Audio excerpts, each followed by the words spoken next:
सर्वमंगल मांगल्ये शिवे सर्वार्थ साधिके शरणे त्र्यंबके गौरी नारायणी नमस्तुते। श्री विंध्यवासिनी मैया की जय। सुखदेव जी बोले, हे महाराज, यह मेरे हृदय में और भी संदेह है कि माया के में वर्तमान यह मनुष्य निष्प्रह कैसे हो सकता है। शास्त्र ज्ञान को प्राप्त हो, नित्यानित्य के विचार को करके भी योगादि के बिना मोह मन से नहीं जाता, फिर कैसे हो। अविद्या से जो मन में अंधकार छा रहा है वह शास्त्रजन परोक्ष ज्ञान से नष्ट नहीं होता। जैसे दीपक की वार्ता करने से अंधकार दूर नहीं होता, पंडितों को सदा सब प्राणियों से द्रोह त्यागना चाहिए। हे राज शार्दूल, यह वार्ता गृहस्थ को साध्य नहीं है। वित्तेषणा, राग सुखेषणा और संग्राम में जय की इच्छा आपकी शांत नहीं हुई, फिर मुक्ति कैसे हो सकती है। आपकी चोरों में यह चोर है ऐसी बुद्धि है, तपस्वियों में तपस्वी है ऐसी बुद्धि है, अपना पराया तुम में लगा हुआ है। हे राजन, फिर आप विदेह किस प्रकार हैं। कटु, तीक्ष्ण, कसैला, अम्ल आदि अच्छे बुरे रसों को तुम जानते हो। अच्छे में तुम्हारा चित्त रमता है और अशुभों की इच्छा नहीं करते। हे राजन, आप में समय समय पर जागृत, स्वप्न, सुषुप्ति अवस्था वर्तित है, फिर तुरिया कहाँ से होगी। पैदल, घोड़े, हाथी, रथ ये सब मेरे वशीभूत हैं, इन सबका मैं स्वामी हूँ। कहिए, यह बात आप मानते हैं वा नहीं। हे राजन, सदा मीठा खाते हो, मुदित और विमन रहते हो, माला और सर्प में भेद मानने से समान दृष्टि कब हो सकते हो। हे राजन, मिट्टी और सुवर्ण में समान दृष्टि करने से ही यह प्राणी मुक्त होता है। सब में एकात्म बुद्धि और सब जंतुओं को हित करना चाहिए। मेरा तो अब गृह नाराज कहीं भी चित्त नहीं रमता, इकला निष्प्रह होकर विचरण करूं, यह मेरी मति है। निसंसंग, निर्मत, शांत पत्र मूल फल के भोजन करता हुआ निष्परिग्रह व निर्द्वंद हुआ मृगवत विचरण करूँगा। हे राजन, मुझको घर, धन और रूपवती भार्या से क्या प्रयोजन। इस गुणातीन मन में पूर्ण विराग है। आप अनेक प्रकार के राग में व्याप्त विविध आकार प्रपंच का विचार करते हो, अतएव अपने लिए विमुक्त कहना आपका दम्भ विवादित विविध है। तुमको कभी शत्रु और कभी धन से चिंता रहती है, कभी सेना की चिंता रहती है। कहिए तो हे राजन, आप निश्चित कब रहते हो। जो मुनि बैखानस मिताहारी जितव्रत हैं, वे असत्य जानकर भी इस संसार में मोहित है। आपके वंश में हुआ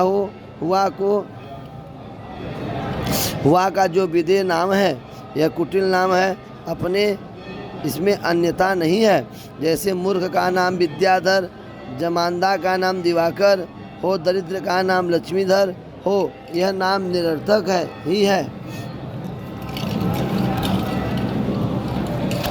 आपके वंशोत्पन्न में राजा मैंने पूर्व में सुने हैं, वे नाम से ही विधेय थे, कर्म से नहीं।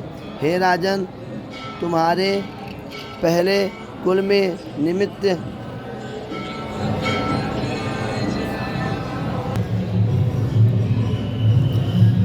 वे नाम से विधेय थे, कर्म से नहीं। हे राजन, तुम्हारे पहले कुल में निमि राजा हुए, उन्होंने यज्ञ में निमित्त मुनिराज अपने उनसे वशिष्ठ गुरु को निमंत्रण किया। तब मुनि ने उनसे कहा, इस समय तो मुझे इंद्र ने यज्ञ निमित्त निमंत्रण किया है, उनका यज्ञ पूर्ण करके तुम्हारा भी यज्ञ पूर्ण करूँगा। हे राजन, तब तक तुम सहने सहने सामग्री एकत्र करते रहो। यह कह मुनिराज महेंद्र के भवन चले गए। निमि ने दूसरे को गुरु करके यज्ञ आरंभ किया। यह सुनकर वशिष्ठ जी राजा पर बहुत क्रुद्ध हुए और बोले, हे गुरु के लोभ करने वाले, तुम्हारा देह पतित हो जाए। राजा ने भी शाप दिया कि तुम्हारे देह भी पतित हो जाए। वे दोनों परस्पर साप से पतित हुए, ऐसा मैंने सुना है। हे राजेंद्र, विदेह ने स्वयं अपने गुरु को कैसे शाप दिया? मेरे चित्त में यह विनोद विविदित होता है। फिर वशिष्ठ जी मित्रा वरुण के वीर से उत्पन्न हुए और निमिप पल को पर स्थित हुए। जनक जी बोले, हे सुखदेव जी, यह तुमने सत्य कहा, कुछ भी मिथ्या नहीं है। मैं तो भी, हे विपेंद्र, सुनो जो हमारे गुरु व्यास जी ने कहा है। पिता के संग का त्याग करके तुम वन में जाने की इच्छा करते हो तो वहाँ तुम्हारा मृगों के साथ संबंध होगा, इसमें संदेह नहीं है। महाभूत ही जब सर्वत्र है तो निसंग कैसे हो सकते हो? जब आहार में के वास्तव चिंता है तो निश्चिंतता किस प्रकार हो सकते हो? डंडा जिनकी चिंता जैसे तुमको वन में भी रहती है, इसी प्रकार मुझको राज्य की चिंता है। दूर देश से आए हुए तुम्हारे विकल्प प्राप्त होते हैं। विकल्प और संदेह न होने से मैं सर्वथा निर्विकल्प हूँ। हे विप्र, मैं सदा सुख से सोता और खाता हूँ। मैं बुद्ध नहीं हूँ, इस बुद्धि से मैं सदा सुखी हूँ।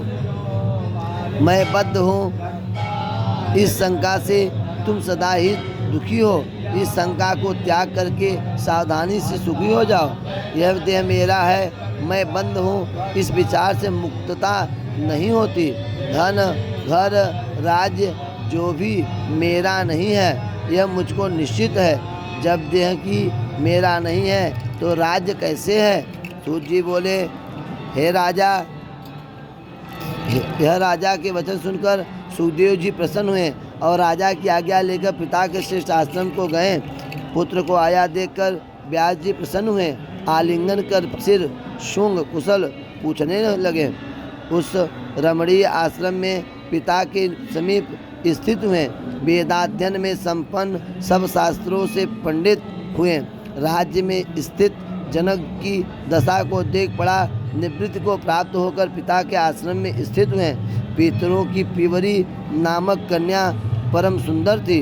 योग मार्ग में स्थित होकर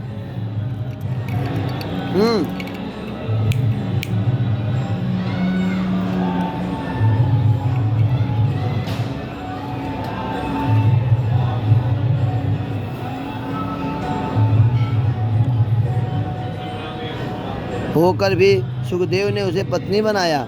उसमें 4 पुत्र उत्पन्न हुए, कृष्ण, गौर, प्रभा, भूरी, देवश्रुत और प्रतापवान। व्यास ने एकाकृति नामक कन्या उत्पन्न की और उसको बृहभाज के पुत्र अरुण महात्मा को विवाह दी। अरुण का पुत्र श्रीमान ब्रह्मदत्त हुआ। वह राजा शुक कन्या से में उत्पन्न होने के कारण ब्रह्मज्ञानी हुआ। फिर कुछ समय के उपरांत नारद जी के उपदेश से परम ज्ञान और उत्तम योग के मार्ग को प्राप्त हुआ। पुत्र को राजा में स्थापन करके बद्रिक आश्रम गया। मायाबीज भुवनेश्वरी के मंत्रोपदेश से उसको पूर्ण ज्ञान हुआ और नारद के उपदेश से, जो कि मुक्त का देने वाला है, सुखदेव जी भी पिता के संग का त्याग कर कैलाश पर्वत के मनोहर शिखर में सब संग छोड़कर ध्यान में स्थित हो परम अरिमादित सिद्धि को प्राप्त हो पर्वत सिंह से ऊपर को उछल गए। उस समय सुखदेव ने उछलने के वियोग से पर्वत सिंह विदीर्ण हो गया और वह महातेज आकाश में प्राप्त हुए सूर्य के समान शोभित हुए। जिस समय शुक आकाश में गए तब बड़े उत्पात हुए। जिस प्रकार अंतरिक्ष में वायु हो, उस प्रकार महर्षियों से व्याकुल हुए हो। दूसरे भास्कर के समान तेज से विराजित हुए और विरह से व्याकुल हो व्यास जी पुत्र ऐसा बारंबार कहने लगे। और जहाँ सुखदेव जी थे उस पर्वत सिंह पर गए। उस समय दीन श्रम में व्याकुल व्यास जी क्रंदन करता देख सर्वभूतों में प्राप्त साक्षी रूप में तुम्हारी मेरी आत्मा एक है, शोक मत करो। इस वाक्य से उनको प्रतिशब्द अर्थात उत्तर देते हुए शुक आकाश के प्रति गए। व्यष्टि देह को समिष्ट में लीन करके व्यापक रूप में स्थित हुए। ऐसा जाना जाता है वह शब्द अभी भी उस पर्वत श्रृंग पर स्फुटतया सुनने में आता है। शोकयुक्त व्यास जी को रोता देख जो कि वियोग से पुत्र पुत्र कह रहे हैं, तब शिव जी ने आकर व्यास जी को समझाया कि हे व्यास, शोक मत करो, तुम्हारा तो पुत्र योगियों में श्रेष्ठ है। वह आकृतात्माओं को दुर्लभ परम गति को प्राप्त हुआ और ब्रह्मा के जानने वाले तुमको उसका शोक न करना चाहिए। हे पाप रहित, इस पुत्र से तुम्हारी अचल कीर्ति हुई। व्यास जी बोले, हे देवेश, क्या करूं, मेरा शोक नहीं जाता। पुत्र दर्शन की लालसा से अब तक मेरे नेत्र तृप्त नहीं हुए। व्यास जी बोले, शिव जी बोले, अच्छा, तुम अपने निकट पुत्र की छाया, उसी मनोहर आकृति देखोगे। हे मुनि शार्दूल, हे तत्परतंत्र, उसको देखकर तुम शोक का त्याग करो। सूत जी बोले, तब व्यास जी पुत्र की सुप्रभाव वाली छाया देखने लगे। इस प्रकार वर देकर शिव जी अंतर ध्यान हुए। महादेव के अंतर ध्यान होने पर व्यास जी अपने आश्रम चले गए और सुख के वियोग से परम तप्त हुए। देवी भागवत के श्रवण से सुखदेव की यह गति हुई। यह इसके महात्म वर्णन करने का तात्पर्य है। श्री देवी भागवते महापुराणे प्रथम स्कंद भाषा टीका में 21 अध्याय। ऋषि बोले, देवसत्तम सुखदेव जी तो परम गति को प्राप्त हुए हैं, फिर व्यास जी क्या करते हुए सो विस्तार से कहो। सूत जी बोले, व्यास जी के जो वेदास पारायण शिरस थे, आज्ञा लेकर वे सबही पहले धर्म प्रचारार्थ महितल में विचरण करने लगे। असित, देवल, वैश्पायन, जैमिनी, सुमंत यह सब तपोधन गए। इस प्रकार उनको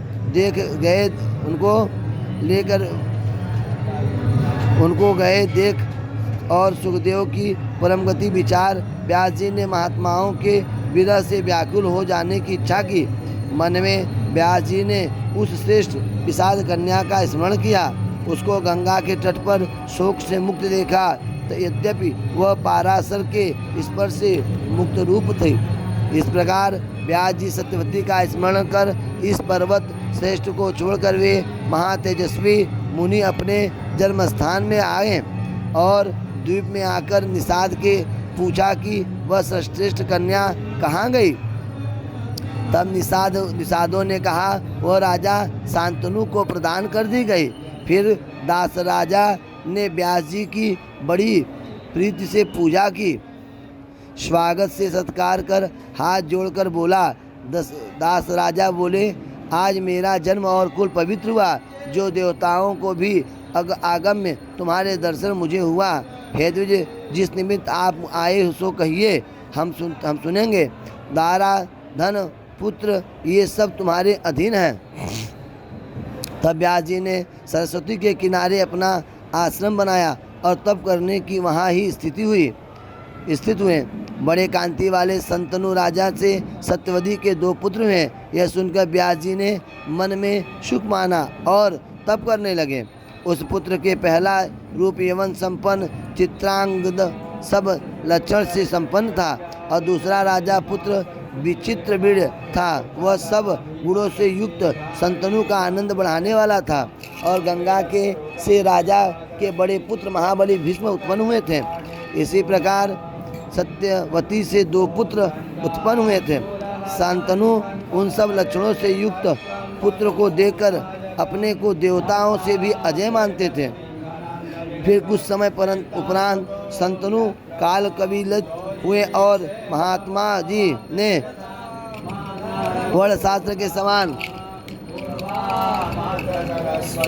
समान अपने देह को त्याग दिया। राजा के काल धर्म को प्राप्त होने पर भीष्म ने राजा से के सब प्रेत कर्म करके अनेक दान दिया। उन महाबली ने चित्रागद को राज्य में स्थापना किया और स्वयं राज्य न किया, कारण कि सत्यवती को पिता के साथ विवाह के विषय में दास राजा ने से प्रतिज्ञा करनी थी कि विवाह नहीं करूँगा। इस देवव्रत का पालन करके वह देवव्रत कहाएं। सत्यवती का पुत्र बड़ा बलि वीर सूची चित्रागद वीर से मत हो दूसरे शत्रुओं को दुख देता हुआ एक समय वह महाबहुबाहु बड़ी सेना साथ ले मृग आदि बंध जीवों को वन स्थानों को देखते विचरण करने लगा। चित्रागत गंधर्व ने उस राजा को जाता देख भूमि के निकट अपना विमान उतारा और वहाँ उन दोनों समान बलियों का बड़ा युद्ध हुआ। युद्ध 3 वर्ष तक कुरुक्षेत्र में उन्होंने हुआ। हे ऋषि, तब गंधर्वों से मृत्यु को प्राप्त हो राजा इंद्रलोक को गया। भीष्म ने यह वृत्तांत सुनकर उसका अर्धदैवी कर्म किया और भीष्म के शोक का मंत्रियों ने निवारण किया। फिर विचित्रवीर्य को राज सिंहासन पर दिया। मंत्री और गुरुओं से बोधित होकर पुत्र को राज्य पर स्थित देख पुत्र शोक से हत होकर भी सुमुखी सत्यवती संतुष्ट हुई और व्यास जी भी अपने भ्राता को राजा सुनकर प्रसन्न हुए। वे सत्यवती से के सुंदर पुत्र पर यवन को प्राप्त हुए। उस समय भीष्म ने उसके विवाह की चिंता की। काशी राज की 3 कन्या जो सब लक्षणों से संपन्न थीं, उस राजा ने उनका विवाह के निमित्त स्वयंवर किया। वहाँ सहस्त्रों राजा और राजपुत्र एकत्र हुए, स्वयंवर की इच्छा से सत्कृत होकर आए थे। वहाँ राजा करके महातेजस्वी महाबली भीष्म ने एक रथ से सब राजाओं का मंथन कर उनको बलपूर्वक हरण किया। सब राजाओं को जीतकर भुजाओं के बल से उसको लेकर हस्तिनापुर आए। माता बहन और पुत्री के समान उनकी विचारते हुए उन तीनों सुलोचनाओं कन्याओं का हरण कर लाए और सत्यवती को निवेदन कर ब्राह्मणों को बुलाया। ज्योतिषियों विद्वानों से विवाह का सुंदर दिन पूछते हुए जब विवाह का संभार कर अपने भ्राता धर्मिष्ठ विचित्रवीर्य का विवाह करने लगे, तब कृष्ण आपांग वाली सुंदर नेत्र वाली लजाती हुई उन तीनों में बड़ी कन्या भीष्म से कहने लगी, हे कुरुक्षेत्र धर्मज्ञ कुल दीपक गंगापुत्र, मैंने स्वयंवर में मन में राजा साल्क का वरण किया था और प्रेम से व्याकुलचित उस राजा ने भी मुझे वरण किया था। सो हे परतम, अब आप इस अपने कुल के यथा योग्य कीजिए। पहले उसने मुझे वरण किया है और मैंने उसे, तुम धर्मात्माओं में श्रेष्ठ हो। हे गंगापुत्र, तुम बलवान हो, जैसे इच्छा वैसा करो। सूत जी बोले, जब उस कन्या ने ऐसा कहा तब कुरुनंदन भीष्म जी वृद्ध ब्राह्मण मंत्री और माता सत्यवती से पूछने लगे। धर्मात्माओं ने श्रेष्ठ भीष्म जी से सबका मत जानकर उस कन्या से कहा, हे वरानने, जहाँ तुम्हारी रुचि हो वहाँ जाओ। तब भीष्म ने विदा की हुई वह वाराहो साल्व के स्थान को गई। उस सुमुखी ने मन स्फीत उस राजा से कहा, तुमने मन लगाने के कारण धर्म से भीष्म ने मुझे छोड़ दिया। हे महाराज, अब मैं आकर प्राप्त हुई हूँ, मेरा हाथ ग्रहण करो। हे निप्रश्रेष्ठ, मैं आपकी अत्यंत धर्मपत्नी होंगी और पहले मैंने तुमने मुझे चिंतन किया है। साल बोले, हे वारो, भीष्म ने मेरे देखते ही तुमको ग्रहण किया, रथ में स्थापित किया, इससे मैं तुम्हारा हाथ ग्रहण न करूँगा। कौन बुद्धिमान परोचिष्ट कन्या को ग्रहण करेगा? इससे भीष्म से त्यागी हुई को माता के समान मैं ग्रहण न करूँगा। इस प्रकार उस रोती हुई और विलाप करती हुई उस महात्मा ने त्याग दिया। वह फिर भीष्म के पास आकर रोती हुई बोली, कहने लगी, हे वीर, तुम्हारी त्यागी हुई जानकर साल्व मुझको ग्रहण नहीं करता, इससे तुम मुझे ग्रहण करो। हे महाभाग, तुम धर्मज्ञ हो, नहीं तो मैं क्या करूँगी? भीष्म बोले, वरणाणिनी, दूसरे को चित्त लगाने वाली तुमको कैसे ग्रहण किया जा सकता है? हे वारारोहे, अब तुम स्वच्छता से अपने पति के पास जाओ। भीष्म के ऐसा कहने पर वह वन को चली गई और वे दोनों काशीराज की कन्या अम्बा और अम्बालिका रूपवती उस विचित्र वीर्य राजा की भार्या हुई। वह महाबली राजा विचित्र वीर्य उन दोनों के साथ घर और उपवन में अनेक विहारों के में रमण लगने लगा। वह राजा 9 वर्ष तक उनके साथ मनोहर क्रिया करता हुआ राज्य क्षमा रोग होने के मरण को प्राप्त हुआ। तब पुत्रों के मरने से सत्यवती व्याकुल हुई और मंत्री द्वारा पुत्र के प्रेत कार्य करती हुई और बड़ी दुखी होकर एकांत में भीष्म से वचन कहने लगी, हे महाभाग संतनु पुत्र, तुम अपने पिता संतनु के राज्य को करो। इन भ्राताओं को भार्याओं को लेकर इस वंश की पालन करो। जैसे ये यातिथियों का वंश नाश न हो सको सो करो। भीष्म जी बोले, हे माता, पिता के निमित्त मैंने जो प्रतिज्ञा की है वह क्या वह अपने नहीं सुना? मैं न राज्य करूँगा न मैं दार ग्रहण संग्रह करूँगा। तब सत्यवती विचार करने लगी कि यह वंश किस प्रकार चलेगा। अराजकता होने में आलस्य के से सुख नहीं मिलेगा। तब भीष्म कहने लगे, भामिनी चिंता मत करो, विचित्र वीर के क्षेत्रज पुत्र उत्पन्न कराएं। किसी कुलीन ब्राह्मण को बुलाकर वधु के संग नियोजन करो। कुल रक्षा में और आपत्ति में निगम में इसका दोष क्षत्रिय को नहीं है। हे सुचिस्मते, इस प्रकार पौत्र को उत्पन्न करके राज्य दो और उसके शासन में मैं राज्य पालन करता रहूँगा। तब भीष्म के वचन सुन सत्यवती ने अपने कन्यावस्था में उत्पन्न हुए व्यास मुनि का जो पाप रहित है मन से ध्यान किया। स्मरण करते ही तपस्वी व्यास जी आकर प्राप्त हुए। माता को प्रणाम करके दिव्यमान मुनि सन्मुख स्थित हुए। भीष्म ने उनकी अतिशय पूजा की और सत्यवती मान किया। वह महातेजस्वी निर्धूम अग्नि के समान स्थित हुई। तब माता के ने निर्वृत्तांत सुनाए। उन मुनि ने पुत्र उत्पन्न करने को कहा कि विचित्र वीर के क्षेत्र में तुम अपने वीर से सुंदर पुत्र उत्पन्न करो। व्यास जी माता के कहने के कारण उसका अप्तवाक्य मानते हुए, कारण कि शास्त्र में लिखा है कि माता पिता जो कहें सो करना, इससे व्यास जी ने स्वीकार किया और ऋतुकालीन की चिंता करके इस बात को स्वीकार कर वहाँ स्थित हुए। जिस समय अंबिका ने ऋतुकाल किया तो मुनि के समीप जाकर नेत्र मूंद लिए। तेज न सह की इससे उसके अंधे पुत्र हुआ। जन्मांधा देखकर सत्यवती ने अत्यंत दुखी होकर दूसरी वधु से शीघ्र पुत्र उत्पन्न करने को कहा। इसके अनंतर वह ऋतुकाल प्राप्त होने पर व्यास के संगत हुई और मुनि के तेज के कारण उसने अपने शरीर में चंदन लगा लिया था। इस प्रकार अंबिकालिका ने रात्रि में गर्भ धारण किया। इस प्रकार उसे पुत्र पांडु वर्ण का हुआ। वह भी राज्य को योग्य न हुआ। फिर 1 वर्ष उपरांत सत्यवती के पुत्र निमित्त वधु की प्रेरणा की। फिर मुनिश्रेष्ठ व्यास जी को बुलाकर और उनकी प्रार्थना करके रात्रि को उनसे शयनागार में प्रेषण करती हुई उसके तेज के कारण वधु वहाँ न गई। उसने दासी को भेज दिया। उस दासी से के में धर्म के अंश से शुभ विदुर जी हुए। इस प्रकार व्यास जी ने धृतराष्ट्र आदि 3 पुत्र बड़े बलि वंश की रक्षा करने से उत्पन्न हुए। हे पाप हितो, आप लोगों ने से यह सब उनके वंश का समुद्भव मैंने वर्णन किया। इस प्रकार इस कुरुवंश को भ्रातृधर्मा ज्ञाता व्यास ने रक्षित किया।